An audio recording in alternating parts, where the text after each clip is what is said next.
Imagine this. You're almost asleep, not fully dreaming yet, not fully awake either. You're in that weird borderland where your thoughts stop making sense, but you're too tired to question them.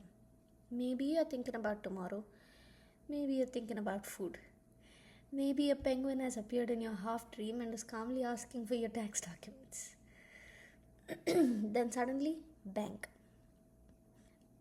A crash, a gunshot, a door slam, a burst of electricity, a symbol thrown, thrown directly into your soul. You sit up, your heart races. You look around the room. Nothing fell. No one knocked.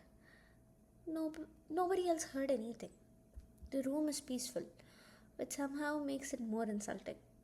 This has a real name. It's called exploding head syndrome. And first, let us all agree whoever named it did not believe in gentle branding. Despite the name, your head does not explode. That is the good news. The bad news is that the sound can feel very real.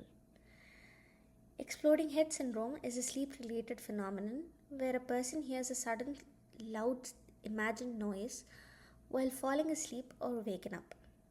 Some people describe it as an explosion, others describe a crash, a snap, a gunshot, thunder, or a door slam. Sometimes there is a flash of light, sometimes there is a jolt of fear. The weird part is that the sound is not coming from the outside world. It is generated by the brain. Now that sounds terrifying. But it makes more sense when we remember that falling asleep is not a simple off switch. Sleep is a transition. Your body relaxes, your muscles quiet down, your awareness softens. Your senses change their volume. Your brain begins shifting into a different state.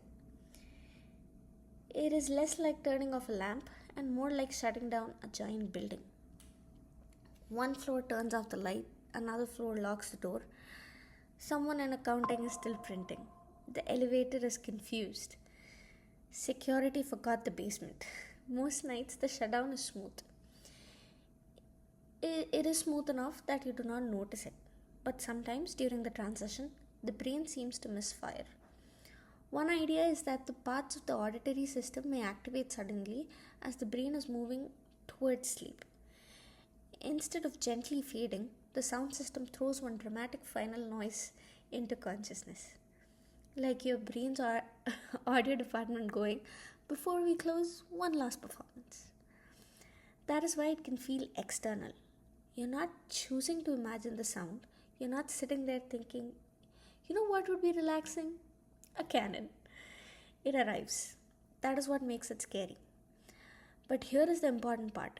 In many cases, exploding head syndrome is considered harmless, even though it can be deeply unsettling. It does not usually mean something dangerous is happening. It is a parasomnia, a strange event around sleep.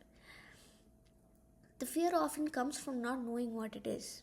If someone experiences it once, they might think there was an intruder, a medical emergency, or something wrong with the house. If they experience it repeatedly, they may become afraid to fall asleep. And that fear can make sleep worse. Sleep is already dramatic enough. It does not need a jump scare. But knowing the name can help. There is something powerful about being able to say, oh, this is a thing. My brain is not haunted. It's just being theatrical during shutdown. And honestly, the brain is extremely theatrical near sleep. Think about hypnic jerks. Those sudden body twitches where you feel like you're falling and your body kicks the mattress like it is defending the kingdom. Think about dreams. Think about sleep paralysis, where the mind wakes up before the body fully unlocks movement. Think about the moment where you're falling asleep and suddenly remember the most embarrassing thing you said 8 years ago for no legal reason. The border between waking and sleeping is not neat. It's a fuzzy hallway. Exploding head syndrome lives in that hallway. What I find fascinating is that it reminds us hearing is not simply sound entering the ear. Hearing is an experience built by the brain. Most of the time, the brain builds that experience from real sound waves in the world. But sometimes, especially near sleep, the brain can create an auditory event internally, and present it breaking breaking news. That does not mean all sounds are fake. It means perception depends on brain's interpretation. Your conscious experience is the final product, not the raw ingredients. And at night, when the brain is switching states, the final product can get weird. Imagine a theater crew changing the set in the dark. Most nights they do it silently, but one night someone drops a metal ladder. That is the vibe. Now, if someone has frequent or distressing episodes or any symptom that worry them, they should talk to a medical professional. We are not diagnosing anyone from a YouTube video. The internet has already done that enough. But as a phenomenon, exploding head syndrome is a perfect example of how the brain can scare us without anything outside us changing. The danger feels real. The body reacts as if it is real. The source may be a transition glitch. That distinction matters because sometimes fear is not a proof of danger. Sometimes fear is proof that the brain pressed the alarm button. And brains are useful, brilliant, strange little alarm systems. They can save your life. They can also wake you up at midnight with an imaginary explosion and then refuse to apologize. So, if you ever hear a sudden bang while drifting off and everything around you is completely calm, remember, your brain may not have just dropped the audio equipment on its way to sleep. Not a ghost, not a secret portal, probably not the ceiling. Just the night shift in your head being absolutely terrible at quiet quitting. There is another reason this phenomenon feels so intense. It happens when your guard is down. During the day, if you hear a strange sound, you can check it against the world quickly. Was that the neighbor? Was that a car? Was that the refrigerator making a noise that sounds like it has secrets? But at the edge of the sleep, your reality checking system is softer.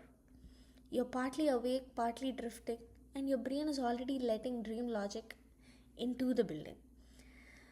That is why a sound that lasts a fraction of a second can feel enormous. Your body does not wait for a courtroom trial, it reacts. The heart jumps, the muscles tense, the eyes open.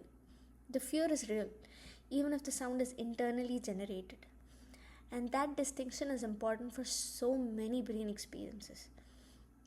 A thing can be generated inside the brain and still feel real to the person experiencing it. Dreams are the obvious example. In a dream, you can run, argue, fly, fall, cry, lose your teeth, show up to an exam you did not study for, even though you graduated years ago. And your brain will present all of it with shocking confidence. And then you wake up and realize the entire production was created internally. Exploding head syndrome is not a dream exactly, but it sits near the same border. The brain is changing state, and the line between internally generated experience and externally caused experience gets weird. This is why sleep phenomena are so fascinating. They show that consciousness is not in one mode. Wakefulness has layers, sleep has layers, the transition has glitches. And humans, being humans, often turn unknown glitches into fear. If we do not know a phenomenon has a name, we may invent worse explanations. Maybe something is wrong with me. Maybe something is in the house. Or maybe something terrible is happening. But once the experience has a name, the fear can shrink, not vanish. Maybe. A midnight dream explosion is still not exactly spa music. But shrink? The name gives you a handle. Instead of what was that, you can say, oh, my sleepy brain just hit the panic symbol. And that is why these weird brain topics are worth talking about. Not because they make us scared of the brain, but because they make the strange less lonely. And here is the final question. If your brain can invent a sound loud enough to wake you, how many dreams begin as glitches we never catch?